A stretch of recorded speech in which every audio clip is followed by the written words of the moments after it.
بے وقوف کی صحبت سے تنہائی بہتر ہے، لیکن تنہائی سے بہتر ہے اچھے لوگوں کی تلاش جاری رکھو، یقیناً تم ان تک پہنچ جاؤ گے۔ برداشت کی صلاحیت خوش نصیبوں کو ہی ملتی ہے۔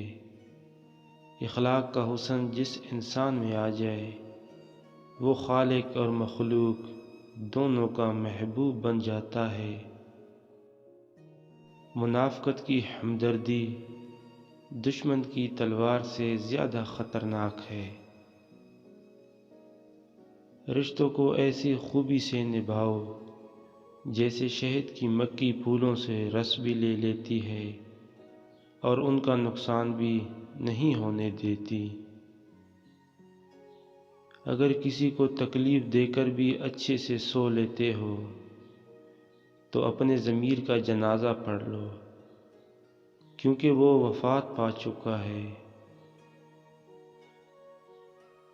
کچھ لوگ اپنی اکڑ کی وجہ سے قیمتی رشتے کھو دیتے ہیں۔ زندگی میں ہر موقع سے فائدہ اٹھاؤ، لیکن کسی کے بھروسے اور جذبات سے کبھی فائدہ مت اٹھانا۔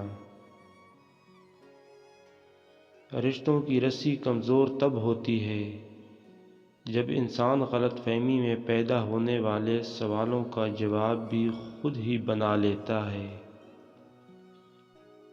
حاسدوں کی نظر سے بچا کرو، یقین کرو ہنستا کھیلتا انسان بھی کھا جاتے ہیں۔ ایک عقل مند شخص کا کہنا ہے کہ 6 باتیں ایسی ہیں جن سے جاہل پہچانا جاتا ہے۔ نمبر 1، غصے کے وقت، یعنی ہر خلاف مزاج بات پر غصے میں آ جانا، خواہ وہ کسی انسان کی طرف سے پیش آئے یا کسی جانور وغیرہ کی وجہ سے۔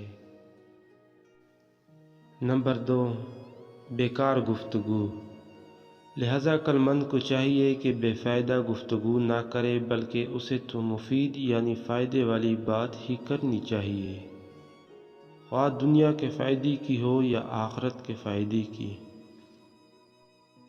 نمبر 3، فضول خرچی کرنا، یعنی یہ بھی جہالت کی نشانی ہے کہ مال ایسی جگہ لگائے جہاں پر کوئی اجر یا فائدہ حاصل نہ ہو۔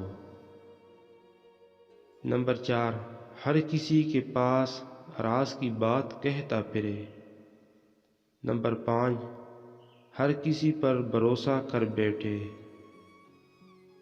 نمبر 6، دوست اور دشمن میں فرق نہ کر پائے، یعنی مناسب تو یہ ہے کہ آدمی کا اپنے دوست یعنی نیک لوگوں کو پہچان کر ان جیسے اعمال کرے اور ان کے نقش قدم پر چلے۔